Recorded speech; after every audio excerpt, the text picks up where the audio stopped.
porque los datos que actualmente están en la web son básicamente datos de lo que se llama la web semántica. Esto significa que estos datos pueden ser referenciados de forma única, que podemos interpretar la semántica con la cual están publicados. Fíjense en que hay datos muy interesantes, no son solo lexicográficos, ¿no? Entender, por ejemplo, que hay un número y que ese número corresponde a la fecha de fundación. Esto involucra mucho trabajo de procesamiento del lenguaje natural, sin duda, pero involucra también descubrir lo que significa el concepto dirección, cómo está compuesta una dirección, por ejemplo, o el concepto de que tiene un sitio web o que hay una correspondencia con un mapa geográfico, ¿no? De ubicación, de este concepto que ahora estamos trabajando acá, Facultad de Ingeniería, por ejemplo. Voy a dejar de compartir por un momento para pasar de vuelta a la presentación.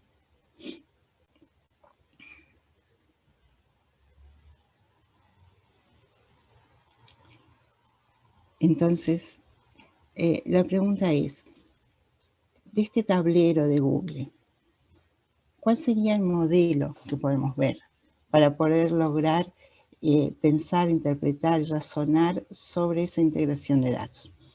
Bien, es un modelo de grafo sin duda, porque la web es un grafo donde todos los datos, conceptos o recursos que tenemos en la web son los nodos de ese grafo, y donde las aristas de este grafo son aristas dirigidas que están etiquetadas, donde, por ejemplo, hay aristas que relacionan un concepto, un recurso de dirección, que puede estar como el mapa o como el nombre de las calles, código postal, etcétera, con el concepto de la Facultad de Ingeniería en decir que tiene esa dirección, que eso es una dirección, donde una foto puede estar relacionada con el concepto, interpretando además que esa es una foto, pero que además es foto de un edificio, por ejemplo.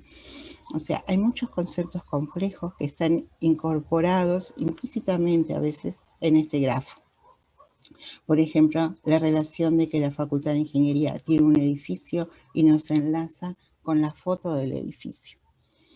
Acá hay un trabajo de interpretación de la realidad que es cuando preguntamos, ¿es esto un edificio, el edificio de la Facultad de Ingeniería? Bueno, podemos darlo porque sí, porque es el edificio, aunque sabemos que es la foto del edificio, ¿no?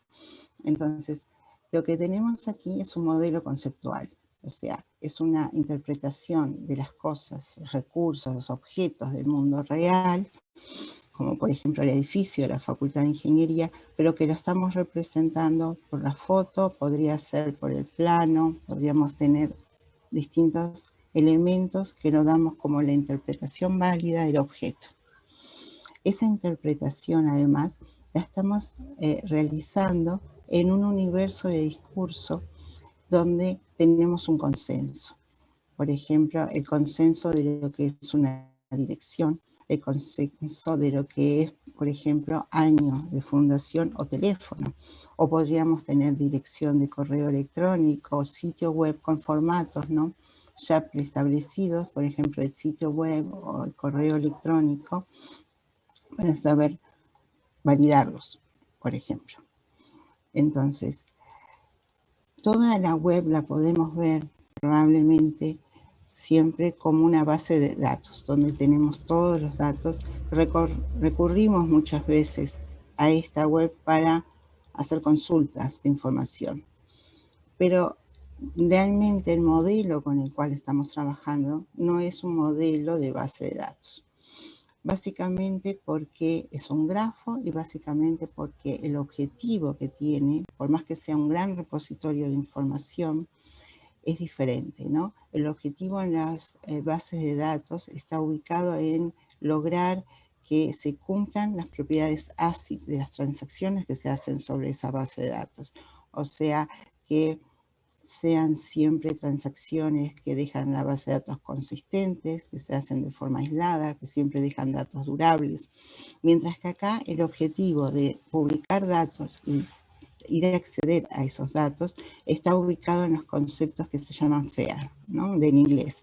El inglés, la F de poder ser encontrado el dato, la A de poder ser accesible, de poder que el dato esté en un formato en el cual se puede trabajar, que ese formato además siga algún estándar que permita ser interoperable y que permita ese formato y uso de publicación del dato que sea reutilizable. Estas son las características más importantes que esperamos de los datos que tenemos en espacios complejos como es la web actualmente. Pero estas propiedades también pasan a ser importantes en otros espacios aparte de la web, como pueden ser sistemas de información complejos, grandes, que se tienen que integrar con otros sistemas de información, que tienen que trabajar juntos, que son de universos complejos y que hay que modelarlos utilizando estándares para permitir su reutilización e integración con otros. Otra gran diferencia que hay respecto a pensar que estamos haciendo un modelo de datos que no es para lo que tradicional de base de datos, es que en base de datos se trabaja con el paradigma de mundo cerrado y ahora vamos a estar trabajando con un paradigma de mundo abierto. Básicamente porque vamos a estar pensando de que si la información no la tenemos, no significa que no sea cierta. O sea, no vamos a poder derivar que una información es falsa porque no podamos asegurar que es verdadera. Y esa es la realidad, por ejemplo, de los datos en la web, ¿no? La información generalmente está incompleta. No es que podamos decir porque no existe el dato, no se cumple. Entonces, con estas características, el modelo conceptual con el que vamos a querer trabajar va a ser un modelo semántico, en el sentido de que además de tener los recursos que son los nodos, necesitamos expresamente representar las relaciones que existen entre esos recursos, o sea, representar las relaciones. Eso nos lleva a la construcción del grafo que veíamos antes y especialmente con anotaciones semánticas en sus arcos dirigidos. Si estas anotaciones semánticas provienen de un vocabulario estándar consensuado, accedemos mucho más fácilmente a estas propiedades FAIR de lograr por ejemplo, interoperabilidad y de interpretar realmente el contexto de uso de esos datos. Un grafo semántico entonces se puede ver así, donde la semántica que le damos a las relaciones y las aristas que decía que debe ser consensuada puede venir de, por ejemplo, un modelo como RDF, vocabulario consensuado de RDF esquema, que nos dice, por ejemplo, que hay relaciones que son de tipo subclase D y que ya tienen su semántica definida en el modelo RDF, ya sabemos qué propiedades de herencia cumplen, ya sabemos que los recursos que están en una relación de subclase D, su conjunto de instancias está incluido uno en el otro. Tenemos también relaciones con semántica definida como de tipo y tenemos la posibilidad de definir relaciones con semántica, con anotaciones semánticas, donde nosotros las definimos libremente, ¿no? Por ejemplo, acá entre animal, mamífero o ave, podemos decir que los mamíferos conviven con las aves, es una relación semántica, dependerá el grado de estandarización que yo le dé a esta relación, de qué vocabulario controlado tome la anotación de esa relación, ¿no? Para eso existen los estándares de metadatos, por ejemplo, para utilizar en estas anotaciones. Pero les propongo ahora que busquemos otra cosa en Google. Si buscamos, por ejemplo, Montevideo,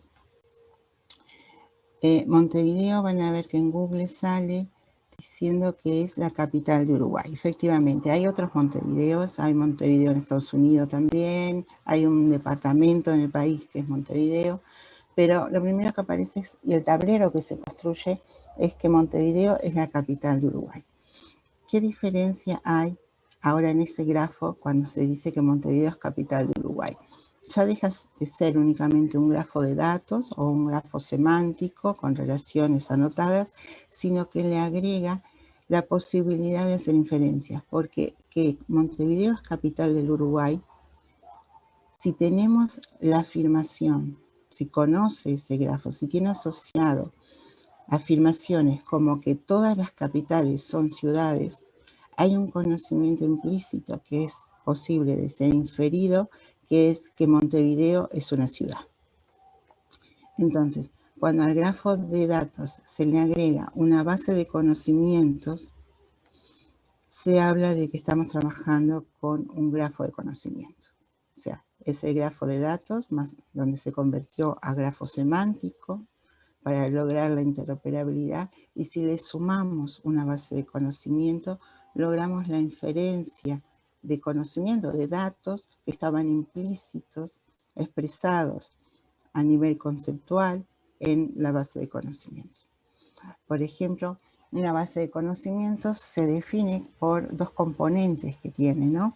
Una componente que se llama T-Box y una componente A-Box, donde en la T-Box es donde se hace la descripción intencional del dominio del problema que tenemos, o sea, donde definimos los conceptos que vamos a trabajar. Por ejemplo, sería decir que madre es el concepto madre es el concepto mujer que tiene hijos, mientras que en el A-Box lo que definimos es la descripción extensional, o sea, en particular los conocimientos sobre individuos particulares.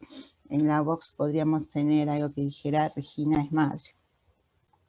Y con esto podríamos tener entonces algunas inferencias. Si ponemos, esto lo podemos ver como un grafo de conocimientos, podríamos tener, por ejemplo, Regina, por ejemplo, podría ser yo, pero que estaría en la web, por ejemplo, que podría construir mi grafo porque podría estar representada porque tengo un sitio web, porque tengo un número de identificación ciudadano, o porque, ¿sí? Es la interpretación del objeto del mundo real en ese nodo Regina.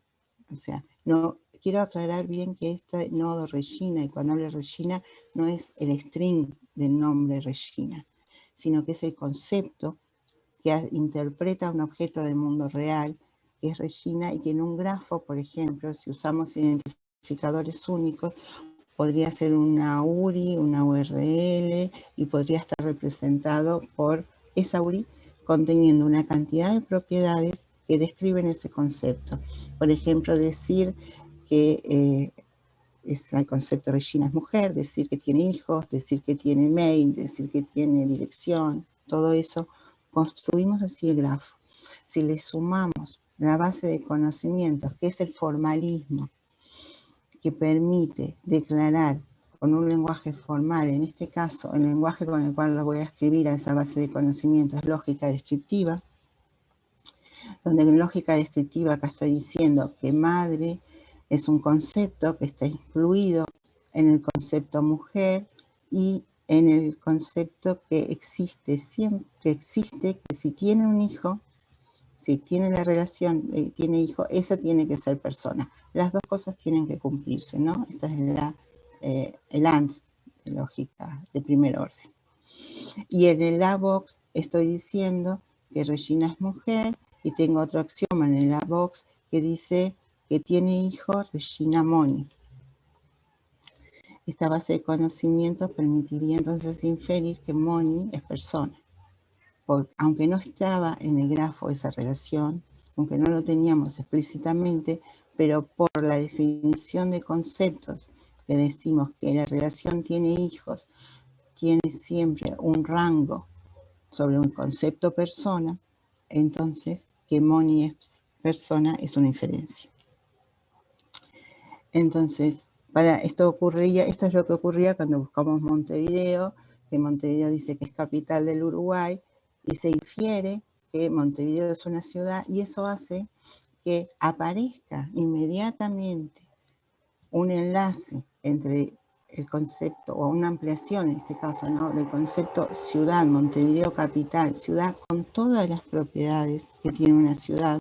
Por ejemplo, su forma de organización, el gobierno, la historia, la demografía, es otro grafo que inmediatamente amplía el conocimiento que tenemos por la inferencia de decir de que Montevideo es una ciudad, porque ya tenemos definido las relaciones que hay entre los conceptos de la ciudad.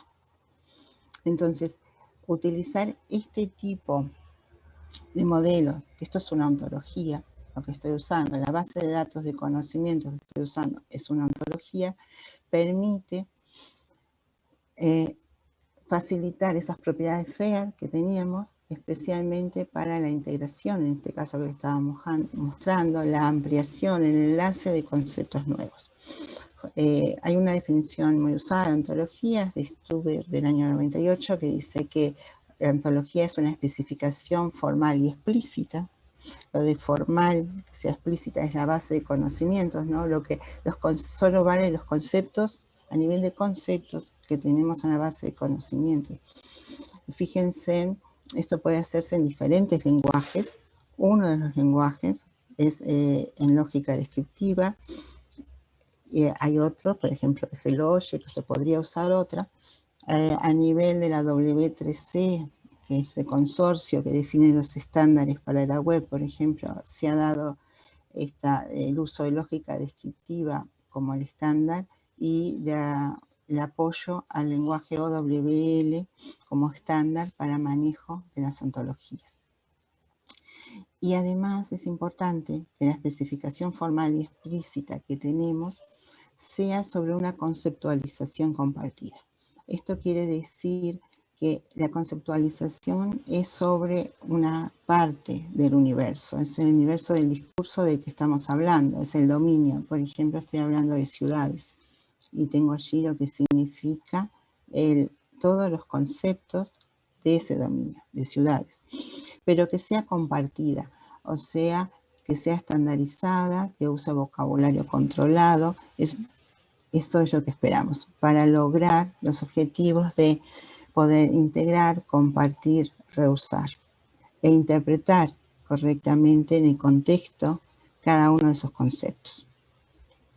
Entonces, junto con las ontologías basadas en lógica descriptiva, aparece OWL, como les decía, el lenguaje para manejo de ontologías, y esto nos complementa perfectamente lo que es un modelo conceptual, porque para tener el modelo conceptual precisamos la estructura, la tenemos, y precisamos un lenguaje de manipulación de ese modelo, que sería en este caso OWL, que es básicamente lógica descriptiva, con algunas extensiones. Existen ya una gran cantidad de ontologías en OWL muy bien establecidas y de tamaños muy variables y unas muy grandes, como es NOMEDCT para salud, OntoREA para recursos educativos, por ejemplo, Good Relations para todo lo que son relaciones interpersonales. Y existe también una gran cantidad de razonadores que permiten hacer las inferencias, que tienen distintas implementaciones, cada uno de ellos. Por ejemplo, Pellet, el MIT, FACMAS+, son algunos. Entonces, podemos ya utilizar las ontologías como modelo conceptual. ¿Qué ventajas tenemos de usarlas como modelo conceptual? ¿A qué estaría sustituyendo o a qué estaría aportando más valor usarlas? A nivel de modelo conceptual, nosotros generalmente usamos, cuando estamos definiendo o desarrollando sistemas de información, si es en base de datos, usaríamos de pronto el modelo entidad-relación extendido o usaríamos modelo relacional. Si es de otro tipo de sistemas, quizás más basado en el flujo de información, estaríamos usando UML. Pero esos modelos, si bien nos dan la estructura y nos dan el lenguaje para expresar restricciones que deberíamos establecer sobre el modelo que estamos construyendo, carecen del mecanismo de inferencia, carecen de los mecanismos de razonamiento que lo que permiten es verificar en la primera etapa, en la etapa del diseño conceptual, la satisfactibilidad del modelo principalmente. O sea, los razonadores tienen mecanismos de inferencia que permiten validar que el modelo es satisfactible, o sea, que siempre va a haber una instancia posible de construir que valide ese modelo, o sea, que no estamos diciendo inconsistencias, que no va a haber ningún concepto que nunca va a poder tener una instancia, por ejemplo, dentro de él, y permiten, hay otro mecanismo de inferencia también para los razonadores en ontologías que permiten clasificar instancias. Entonces, nos permiten decir un individuo de la ontología cuál es su tipo, a qué concepto más específico está asociado. Lo interesante de esto es que esto en el momento de diseño, en la primera etapa, cuando usamos el modelo conceptual, ya lo podemos estar verificando. Cuando usamos otros modelos, si estamos trabajando con el modelo entidad-relación o ML, por ejemplo, recién podemos detectar errores en la forma de construir este diseño, que es alguna inconsistencia que se haya incorporado accidentalmente o porque faltó relevar algún requerimiento, porque la dinámica de cambio de los requerimientos no se llegó a reflejar en el modelo que estamos haciendo a tiempo, lo podemos recién ver cuando estamos ingresando ya las instancias a nivel del modelo lógico y a veces hasta a nivel de modelo físico, lo cual cuesta mucho más caro recuperar ese error, ¿no? Reconstruir, hay que hacer etapas de reingeniería casi siempre. Entonces, algunos ejemplos que se pueden utilizar ontologías, donde hemos trabajado en el grupo aquí en Audelar, son ontologías para piezas de arte, por ejemplo, tienen allí el enlace, es un proyecto en grama de un artista plástico, donde el problema era modelar todas las distintas propiedades de una pieza de arte para poder hacer la curaduría de una exposición, viendo cuando se recibió una pieza de arte en qué tipo de pieza de arte clasificaba para balancear la exposición. Por ejemplo, si es una acuarela o si es una instalación o si es una escultura. Esto fue un trabajo bastante, digamos, que insumió, fue muy dedicado en la parte de definir el dominio, o sea, hay partes de conceptos de piezas de arte entre una instalación, lo que diferencia una instalación móvil de lo que no lo es, que se tienen que definir lo más claro, lo más no ambiguo, y eso es lo que nos permite hacerlo el lenguaje formal, cuando lo queremos escribir, por ejemplo, con lógica descriptiva. Y eso tiene que hacerse siempre en un equipo que sea interdisciplinario. Eso no lo puede definir el informático, eso tiene que ser un trabajo conjunto con el experto del dominio. Entonces fue muy rica esa experiencia de trabajar realmente en el equipo interdisciplinario con artistas plásticos para definir las distintas características de las piezas de arte. Esa ontología que permite finalmente clasificar las piezas de arte se utiliza para la investigación en arte.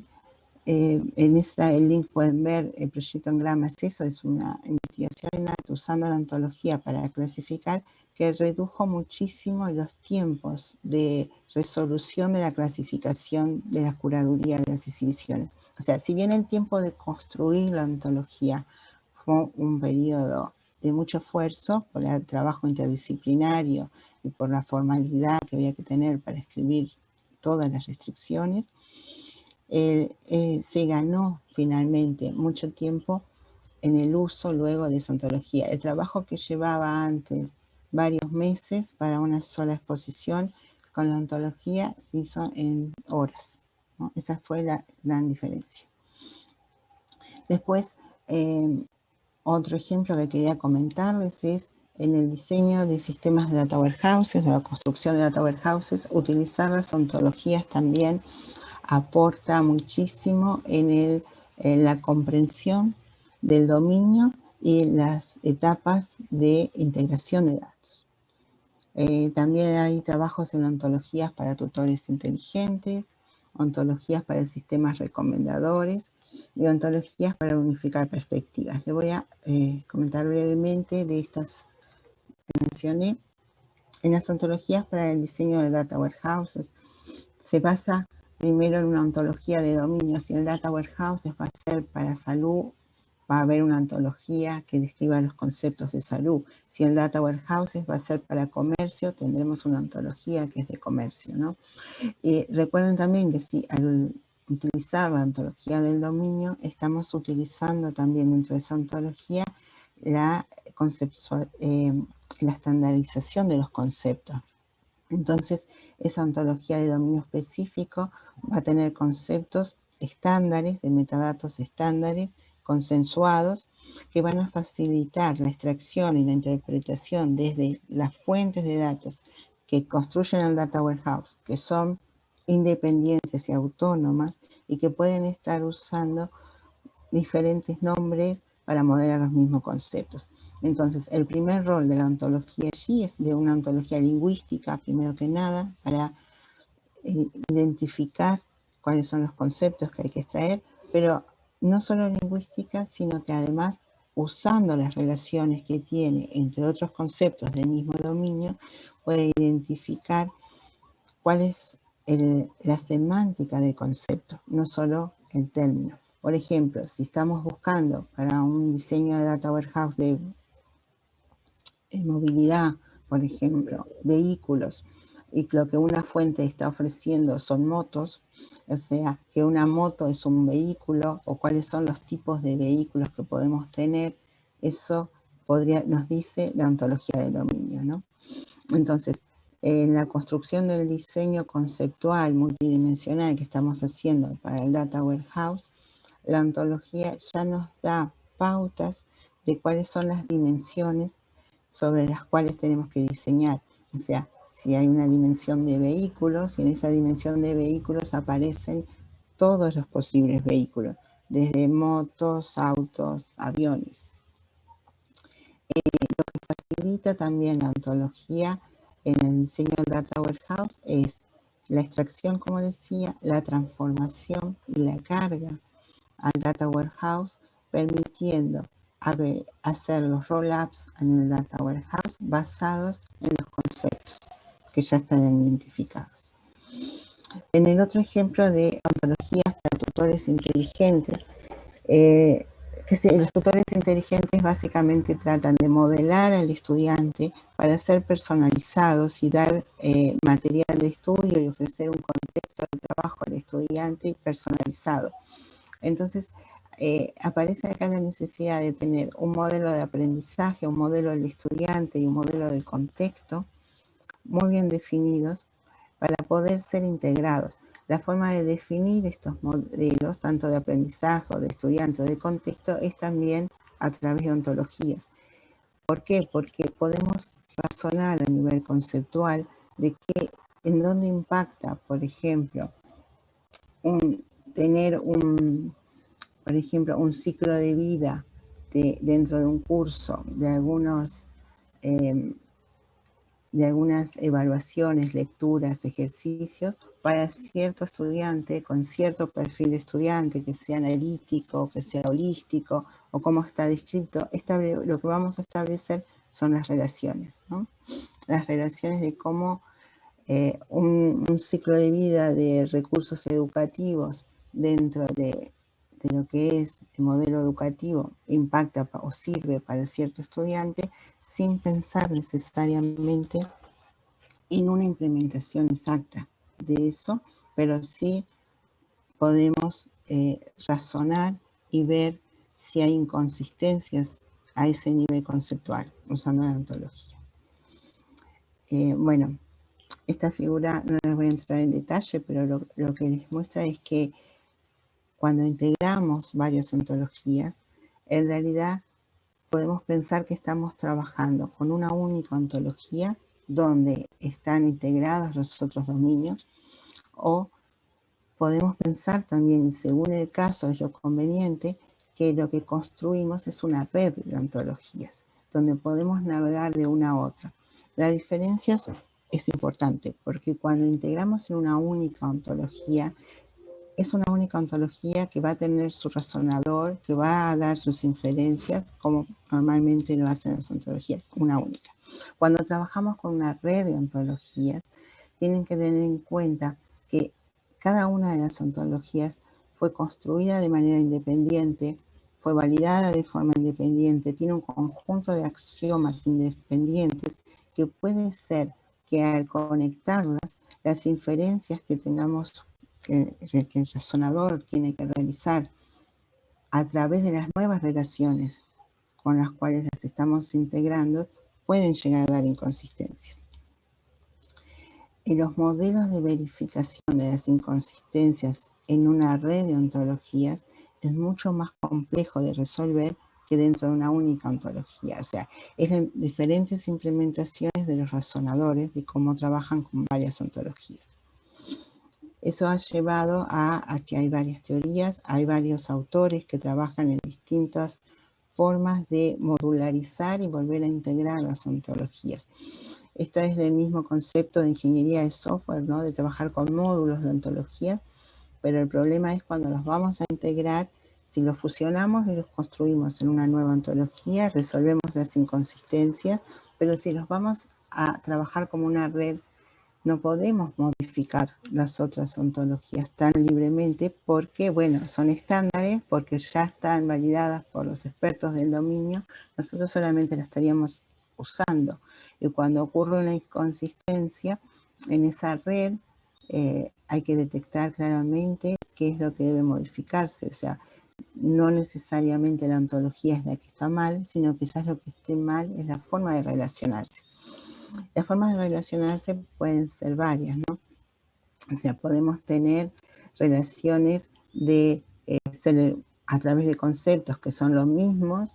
Acá hay un ejemplo de una red de ontologías que es para sistemas recomendadores, donde hay distintos tipos de relacionarse. Por ejemplo, una ontología puede extender a la otra o puede asociarse, alinearse a través de relaciones de algunos conceptos que son identificados como que son el mismo en ambas ontologías, o puede incluso hasta que una ontología ser un metamodelo de la otra ontología.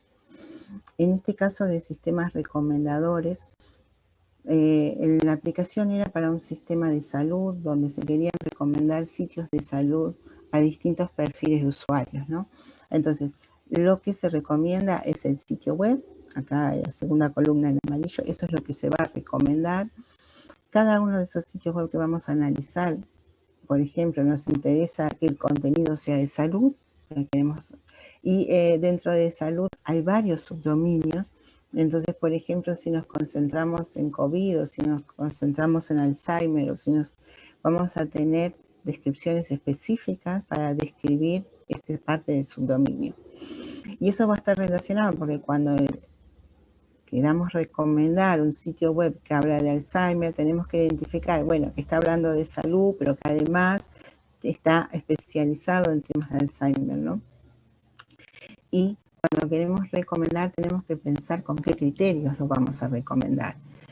Entonces, los criterios de recomendación van a estar asociados a lo que es, por ejemplo, el contexto del usuario, el perfil del usuario, qué es lo que está preguntando, qué es lo que quiere saber. Es diferente un usuario que está resolviendo un trabajo de investigación a un usuario que necesita información nada más, por ejemplo, periodística.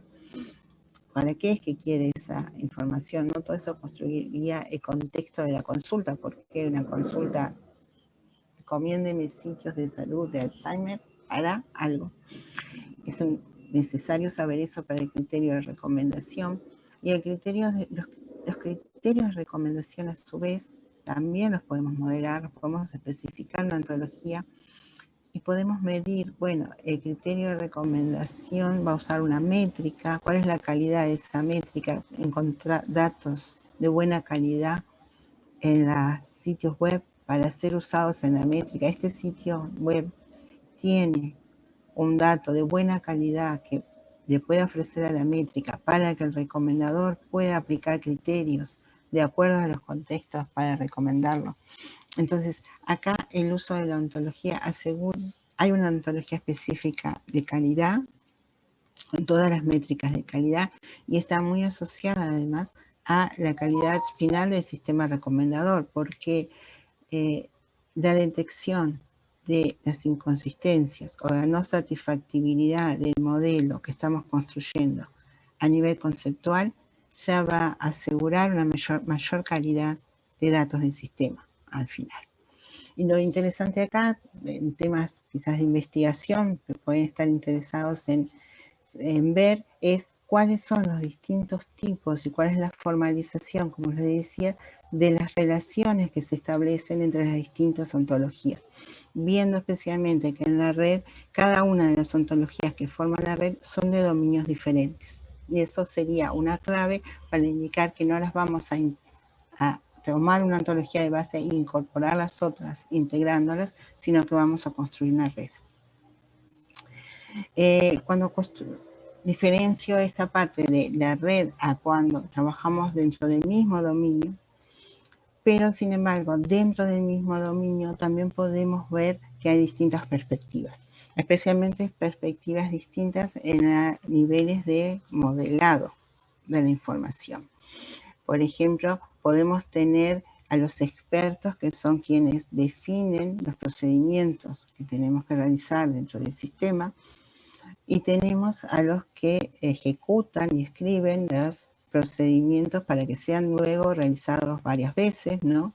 Que serían los operadores que trabajan mirando desde el punto de vista de las clases, y a los expertos que definen los procedimientos, lo que les interesa en realidad es que existan las instancias que pueblan las clases que van a desarrollar los operadores y que esas sean válidas. Entonces, mirándolo de esta forma, vemos que hay dos visiones o dos perspectivas.